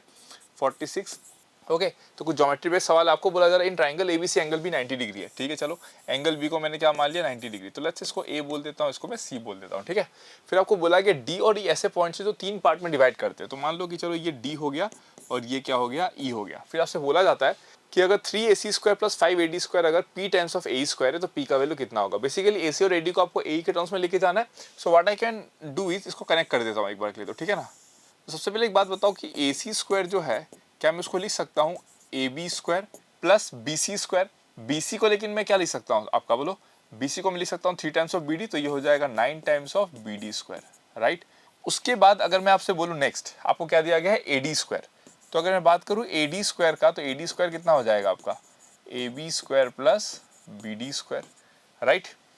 अब एक काम करता हूँ मैं 3 times of ac² + 5 times of ad² की बात करता हूँ. ठीक है ना. तो देखो 3 times of ac² + 5 times of ad² कितना हो जाएगा बेसिकली आपका 3 times of ab² + 27 times of bd² + 5 times of ab² + 5 times of bd का स्क्वायर. तो ये आ गया आपके पास में 30 टाइम्स ऑफ ab का स्क्वायर + 10 टाइम्स ऑफ 30 नहीं होगा, सॉरी, दिस विल बी, ये ए बी है ना, 8 times of A B square, 8 times of A B square और 27 प्लस ये हो गया आपका 32 times of B D square, 32 times of B D का स्क्वायर। तो मैंने अगर यहाँ से 8 को कॉमन ले लिया तो ये कितना आ गया आपका A B square plus 4 times of B D square, कितना हो जाएगा 4 times of B D square, right. अगर आप ध्यान से देखोगे, अगर मैं यहाँ पे ए स्क्वायर लिखने जाऊँ तो ए स्क्वायर कितना हो जाएगा आपका A B square plus 4 times of कितना बी डी स्क्वायर। इसका मतलब A B square plus 4 times of B D square कितना है आपके पास में 8 टाइम्स ऑफ ए स्क्वायर। तो आंसर इसका कितना आ जाएगा 8। तो ऑप्शन क्या हो जाएगा इसका D. So the is the right option for this question, correct. आगे बढ़ते चलो 47 पे, 47, ठीक है। तो what will be the reminder if the number 7 to the power 2015 is divided by 25। तो 7 टू द पावर 2015 को अगर हमने 25 से डिवाइड किया तो बताओ रिमाइंडर कितना आएगा, राइट। इसमें हम लोग बाइनोमियल के कंसेप्ट को यूज करते हैं। तो 7 टू द पावर 2015 जो है उसको मैं लिख सकता हूँ 7 इंटू 7 टू द पावर 2014, इसको मैं लिख सकता हूँ 7 into 7 to the power square, और ये हो जाएगा आपका 100, कितना हो जाएगा 7।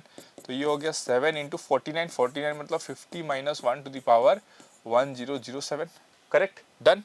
तो इसको मैं क्या लिख सकता हूँ, देखो ये हो गया आपका 7, ये हो जाएगा 1007 C0 50 to the power 1007 minus 1007 C1 50 to the power 1006 plus dot dot dot dot dot last में आ जाएगा आपका -1, ठीक है ना। अब देखो इसके बाद मैं क्या लिखूंगा नेक्स्ट, इसके बाद में इसको मैं लिख सकता हूँ, ये हो गया 7 टाइम्स, और लेट्स से यहाँ से मैंने एक 25 को कॉमन निकाल लिया तो 25 टाइम्स सम के हो जाएगा, राइट। और यहाँ हो जाएगा आपका कितना -1। तो ये आ गया 7 इंटू 25 के -7। इसको मैं लिख सकता हूँ 7 इंटू 25 के -7 माइनस इसको मैं क्या लिखूंगा 18 प्लस 18, ठीक है ना, क्लियर हो गया, डन। अब देखो इसको मैं क्या लिख सकता हूँ, अगर मैं इसको लिखना चाहूँ तो what I can write, this can be written as, अगर मैंने यहाँ से 7 इसको अगर मैंने लेट्स से 25 को अगर हटा दिया तो अंदर कितना आ जाएगा 7k -1 प्लस 18, तो इसको मैं लिख सकता हूँ 25 लैम्डा प्लस 18, ठीक है। इसका मतलब 7 to the power 2015 is nothing but this value. अगर मैं इसको 25 से डिवाइड करता हूँ तो ऑब्वियस सी बात है जो मेरा रिमाइंडर आएगा वो कितना आएगा आपका 18 आएगा। तो इसका ऑप्शन कौन सा करेक्ट हो जाएगा सी। तो C is the right option for this question, ठीक है। तो बाइनोमियल का कंसेप्ट को हमने यूज कर लिया, ठीक है। नंबर 48 की बात कर लेते हैं। 48 क्या कहता है, a girl calculate the probability of her winning the first prize in a lottery if 6000 tickets are sold, how many tickets she has bought. मान लो उसने x टिकट बॉट किया है तो x बाय 6000 कितना हो जाएगा आपका 0.08। तो x का वैल्यू कितना आ जाएगा 8 × 6 48, तो इसका वैल्यू हो जाएगा 480। दैट मींस उसने 480 टिकट खरीदे होंगे। Very easy question, option number C is the right one for this one, ठीक है। 48 के बाद हम आगे बढ़ते हैं 49 पे। सो अगर मैंने 49 की बात की यहाँ पे तो 49 क्या कहता है, what is the sum of all the 3 digit even numbers divisible by 17। तो 3 digit even number divisible by अगर मेरे को 17 करना है तो देखो सबसे पहला 70 से नंबर क्या आ जाएगा आपका 17 × 6 आई थिंक, है ना, 102 होता है जो कि, तो 102 आएगा। अगर मैं इसमें 17 को ऐड करूँ तो वो ऑड आएगा, फिर अगर 17 ऐड करूँ मतलब 34 ऐड करूँ तो कितना हो जाएगा आपका 34 ऐड करने पे ये 136, समझ रहे हो ना। तो इस तरीके से जाते जाते लास्ट का नंबर आएगा 986। तो these are the numbers possible. और ये जो है आपका किस में आ गया, ये एपी में आ गया। तो नंबर ऑफ टर्म्स निकालते हैं, ठीक है ना।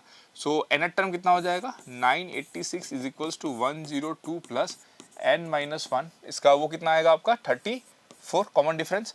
तो n का वैल्यू कितना आ जाएगा 986 माइनस 102, ठीक है ना, डिवाइड बाय कितना आ जाएगा 34 प्लस 1।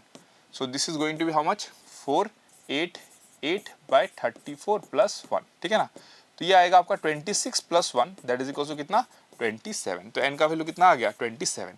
अगर मैं सम की बात करूँ तो सम कितना आएगा 27/2 first term plus last term, मतलब 102 प्लस 986। तो this will be equals to 27/2, this will be how much 8 8 and 0।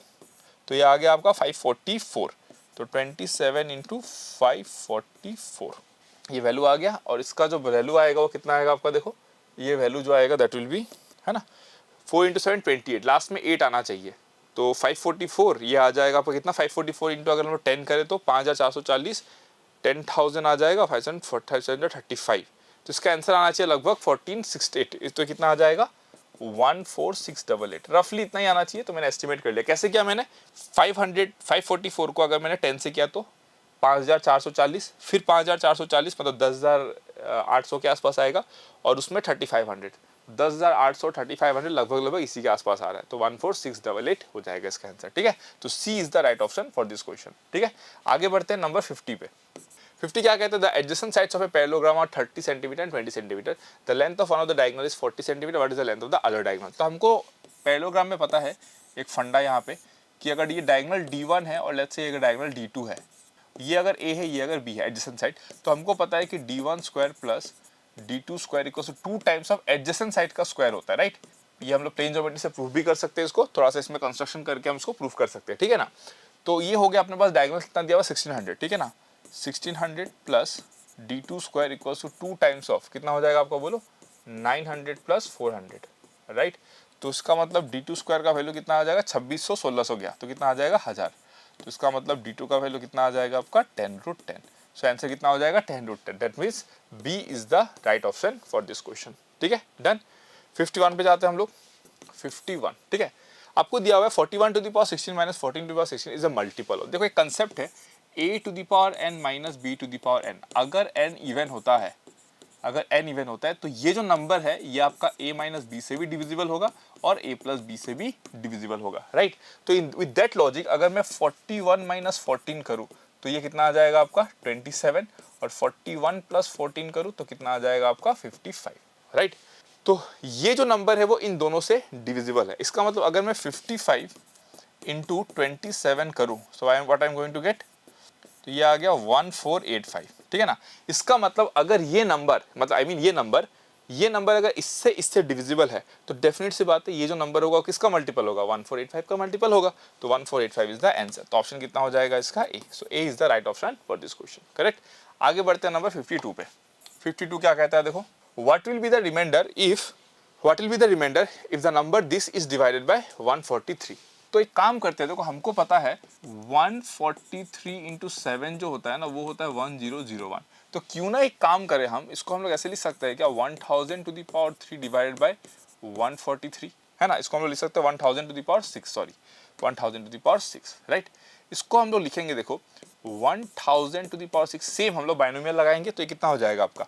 1001 minus 1 to the power कितना हो जाएगा? 6। तो इसको मैं लिख सकता हूँ, देखो 6C0 1001 टू द पावर 6, ठीक है, minus 6C1 1001 to the power 5 plus dot dot dot dot, फिर कितना हो जाएगा? माइनस ये प्लस 1 हो जाएगा लास्ट में, ठीक है ना? माइनस 1 टू द पावर 6 आएगा ना क्योंकि प्लस 1। तो इसको मैं क्या कर सकता हूँ? देखो 1001 को मैंने कॉमन ले लिया, यहाँ पे k आ जाएगा और यहाँ पे आ जाएगा प्लस 1। तो इसको मैं क्या लिखूंगा? 7 इंटू 143k प्लस 1। तो जब इस नंबर को जब मैं किससे डिवाइड करूंगा बोलो? इस नंबर को मैं डिवाइड करूंगा जब 143 से, तो रिमाइंडर कितना बच जाएगा आपका? 1। तो इसका आंसर कितना आना चाहिए आपका? सी। तो C is the right option for this question, clear? तो बाइनोमियल के कंसेप्ट पे बेस्ड है ये सब, ठीक है ना? उसके बाद आ जाता है हम लोग 53 पे। 53 क्या कहता है? सिंपल सा सवाल लग रहा है यार। तो 1 plus x by 289 that is equals to 18/17। Square कर देते both side, 1 plus x by 289 that is equals to 17 का स्क्वायर तो 289 हो गया, और अगर मैं 18 की बात करूँ तो ठीक है, तो ये आ जाएगा आपका 324, ठीक है ना? कितना आ जाएगा आपका? 324। तो 324, ठीक है ना? तो x इज इक्वल्स टू कितना आ जाएगा आपका बताओ? 324 माइनस 289। तो ये आ गया 24 प्लस 11, x इक्वल्स टू कितना आ गया आपका? 35। तो 35 is the answer for this question, that is option number D, correct, done. आगे बढ़ते हैं उसके बाद 54 पे। 54 क्या कहते हैं? देखो how many triangles are there in this figure. देखो ट्रायंगल के लिए अपने को 3 वर्टेक्स चाहिए, एक वर्टेक्स तो हम इसको ले लिए और बाकी इनमें से किसी 2 को ले लेंगे, मतलब 1 2 3 4 5 6 7 8 9 10 11 12 13 14, मतलब हम लोग 14 में से किसी भी 2 को क्या करेंगे? सेलेक्ट कर लेंगे। तो कितना हो जाएगा ये? 14 इंटू 13/2, ये हो गया 1 7, तो ये हो गया आपका कितना? 91। तो टोटल ट्रायंगल्स 91, मतलब D is the answer for this question. बहुत सिंपल क्वेश्चन, ठीक है। फिर आगे बढ़ते हैं हम लोग 55 पे। ठीक है, अगर मैं 55 की बात करूँ तो 55 क्या कहता है? Which one of the following is not false. इसका मतलब विच इज ट्रू। सवाल क्या है आपका? विच इज ट्रू, है ना? ऑप्शन ए की बात कर लेते हैं। ऑप्शन ए क्या कहता है, for every integer x, x to the power 3/2 is an irrational number. नहीं, आप एक्स का वैल्यू क्या ले लो, आप एक्स का वैल्यू 4 ले लो, तो आंसर कितना आएगा 8। तो इरेशनल नंबर है क्या, नहीं, मतलब option A is not correct. अगर हम बी की बात करें, if x is a negative rational number then this equals to x is not true, है ना। अगर ये आपका क्या है, not true, this is false ना, नॉट ट्रू नहीं है, ट्रू देता तो ट्रू होता, बट नॉट ट्रू, ये गलत थोड़ी है, ये it is not true, right. तो ये कितना हो जाएगा आपका रॉन्ग। फिर हम सी की बात करें अगर, तो the radical form of x to the power 1/p to the power 1/q कितना हो जाएगा आपका, बोलो, x to the power 1/pq that is equal to कितना हो जाएगा, pq root of x, right. But यहाँ पे दिया क्या हुआ है, p root of x to the power q, which is also wrong. फिर आपसे बोला जा रहा है क्या, root x is a rational number if x is a perfect square. Yes, root x कब रैशनल नंबर होता है, जब एक्स क्या होगा, परफेक्ट स्क्वायर। जैसे कि 25 का 5 हो गया, 36 का 6 हो गया, तो दिस इज करेक्ट। इसका ऑप्शन क्या हो जाएगा आपका, D is the right option for 55। Clear हो गया, डन। आगे बढ़ते हैं नंबर 56 पे।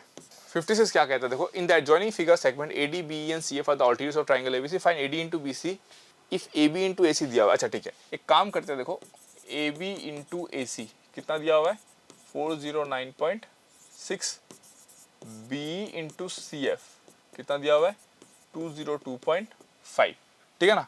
मैं एक काम करता हूँ, दोनों को मल्टीप्लाई कर देता हूँ, तो AB into AC into BE into CF is equals to 409.6 into 202.5 आ जाएगा, ठीक है, राइट। इसको मैं एक काम करता हूँ, अगर मैंने AB इंटू CF कर दिया तो देखो AB इंटू CF, और यहाँ पे मैंने कर दिया AC into B is equals to 409.6 into 202.5, ठीक है ना। अब इसको मैं अगर ऐसे कर दूँ तो लेट्स से, है ना, इसको अगर मैंने हाफ AB इंटू CF कर दिया, इसको भी मैंने हाफ AC इंटू B कर दिया, और इसको मैंने क्या बोल दिया, 409.6 इंटू 202.5 डिवाइडेड बाई कितना, 4, ठीक है ना। तो ये कितना हो जाएगा, basically area of the triangle हो जाएगा, है ना, half into base into height, half into base into height. तो इसको मैं डेल्टा स्क्वायर बोल देता हूँ। डेल्टा स्क्वायर का वैल्यू ये आ जाएगा। इसको हम कैलकुलेट कर सकते हैं, but just to save my time मैं यहाँ पे कैलकुलेटर को यूज करूंगा, ऑल्दो आपके लिए अलाउड नहीं है, बट ये हम कैलकुलेट कर सकते हैं, it will just take some time, ठीक है ना। तो 409.6 into 202.5, so this will give you 82944 and I'm dividing it by 4 which is very easy, तो 20736 आएगा, ठीक है ना। तो ये आ गया आपके पास में, ठीक है। अब देखना ध्यान से, अब अगर मैं क्या करूँ, ये जो डेल्टा स्क्वायर है इसको तो मैं ऐसे भी लिख सकता हूँ ना, हाफ इंटू कितना हो जाएगा, बोलो, AD इंटू BC का square that is equal to कितना, 82944/4, राइट, ऐसे लिख सकता हूँ ना। तो इसको मैं क्या लिख सकता हूँ, देखो, AD इंटू BC का square that is equals to 82944। इसका मतलब AD इंटू BC जो है उसका वैल्यू कितना आ जाएगा, square root of 82944 that is equals to कितना, इसमें आएगा आपका, देखो 225 हो नहीं सकता, 226 हो नहीं सकता क्योंकि लास्ट में 2 आ जाएगा, तो 312 इंटू 312 तो बहुत छोटा नंबर आएगा, है ना।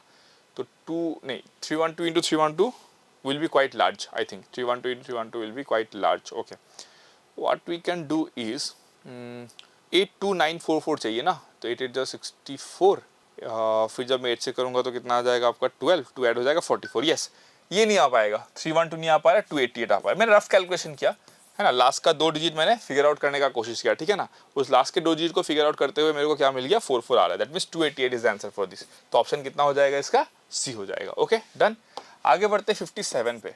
तो 57 क्या होगा, देखो 57 की अगर मैं बात करूँ तो ये आपको स्टैंडर्ड सॉल्व सिंप्लीफिकेशन की बात की गई है, तो ये हो जाएगा 1/3 प्लस 4 बाय 1/2 माइनस 1/4। तो इसको मैं क्या लिखूंगा, 13/3, और ये हो जाएगा 2/12, ठीक है ना। तो ये आ जाएगा 1/4, so this will be equals to, एक सेकेंड, ये आएगा आपका, ये ऊपर चला जाएगा ना, so this will be 1/3 plus 4, और नीचे आ जाएगा 1/2 माइनस 1/4, तो ये हो जाएगा 13/3, और ये हो जाएगा आपका 1/2 माइनस 1/4, मतलब ये हो जाएगा आपका 4 माइनस 2 2/8 होगा ना, दिस विल बी 2/8, सॉरी 2/8, 13/3 2/8, ठीक है ना। तो ये 1 ये 4, तो ये आ गया आपका 52/3, 52/3 B. So B is the right option for this question. Okay, clear? B is the right option for this question. आगे बढ़ते 58 पे। तो 58 क्या हो जाएगा आपका, देखो आपको दिया गया कि एक 8 डिजिट नंबर है डिविजिबल बाय 792। तो अगर मैं 792, देखो 792 की अगर मैं बात करूं, है ना, तो 792 जो है 792 से डिविजिबल होगा। इसका मतलब ये नंबर जो है ये 3 से डिवाइड हो रहा है कि नहीं हो रहा है? 3 से कितने टाइम्स पे जाएगा ये? 264। ओके, इसका मतलब ये जो नंबर है जो 792 से डिवाइडेड है, इसका मतलब वो किससे जाना पड़ेगा? अगर हम फैक्टर भी करके देखें तो 2 से डिवाइड होना पड़ेगा, 3 से डिवाइड होना पड़ेगा। तो एक काम करते हैं, अगर कोई नंबर 3 से डिवाइड होगा तो sum of the digits will be divisible by what? 3। तो मैं एक काम करता हूँ, 5 plus 9 plus 0 plus 1 plus a plus b plus 4 का वैल्यू निकालता हूँ। कितना आएगा ये? 9 10 15 19। इसका मतलब 19 प्लस a प्लस b आया। कितना आया?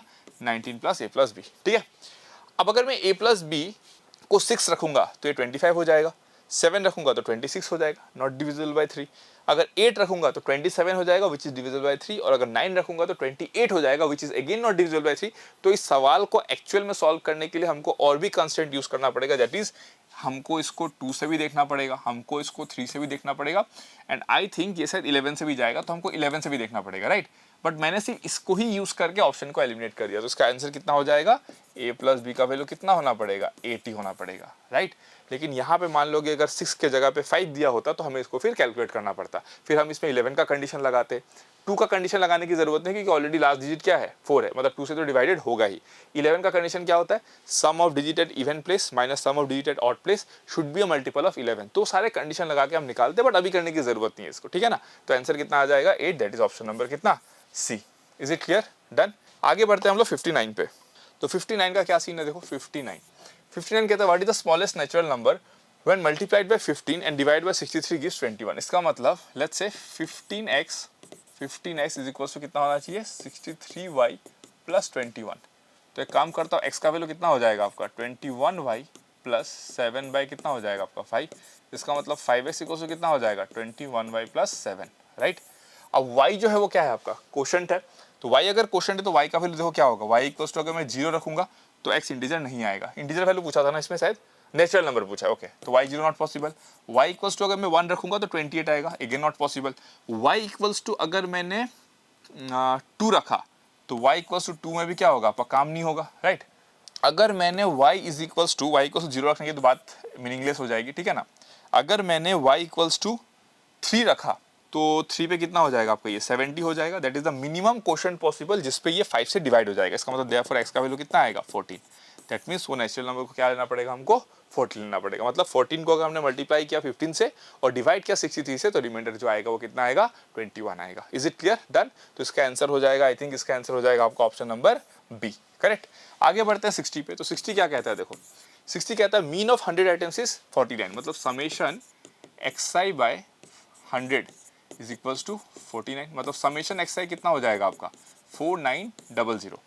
आपसे बोला जाता है कि it was discovered that 3 items which would have been taken 60 70 80 were wrongly read as 40 20 and 50। तो हम लोग करेक्ट मीन निकालते हैं। तो करेक्ट मीन जो होगा वो कितना होगा? समेशन xi, इसमें से इनकरेक्ट का सम निकाल देते हैं, ठीक है ना। तो कितना हो जाएगा? 40 प्लस 20 प्लस 50 और प्लस कर देते हैं इसमें कितना? 60 प्लस 70 प्लस 80। मैं सीधा सम कर देता हूँ। 80 प्लस 70 कितना हो जाएगा आपका? 150 प्लस 210। 210 में सीधा ऐड कर दिया, डिवाइड बाय कितना आ जाएगा? 50। तो इसका वैल्यू होता है कितना? 110। तो समेशन xi प्लस 100 बाय 50 और इसका वैल्यू कितना आ जाएगा? 5000 by 50, that is equal to कितना आ जाएगा आपका? 100। तो जो करेक्ट मीन आएगा कितना आएगा? द करेक्ट मीन इज, अच्छा रुको एक सेकंड, हाँ 5000, सॉरी ये 100 था ना आपका, मैं 50 लिख दिया यहाँ पे ना। करेक्ट मीन आपका ये 100 हो जाएगा, दिस विल बी 100। तो ये हो जाएगा आपका 100 आइटम्स है ना क्योंकि, तो this will be 100, this will be 100। तो आंसर कितना आ जाएगा? 50। So right answer for this is option number C, ठीक है। तो आई होप सो आपको सोल्यूशन पसंद आया। कुछ भी डाउट होगा तो आप कमेंट सेक्शन वगैरह में लिख सकते हो। तो क्वेश्चन पेपर इजी था, आई होप सो आपने अच्छा स्कोर किया होगा इसमें, ठीक है। चलो थैंक यू सो मच, फिर मुलाकात होगी। अगर नेक्स्ट कोई ऐसा एग्जाम होता है स्कॉलरशिप का तो मैं फिर से आपके लिए सॉल्यूशन लेकर आऊँगा। ओके चलो, थैंक यू, गुड बाय।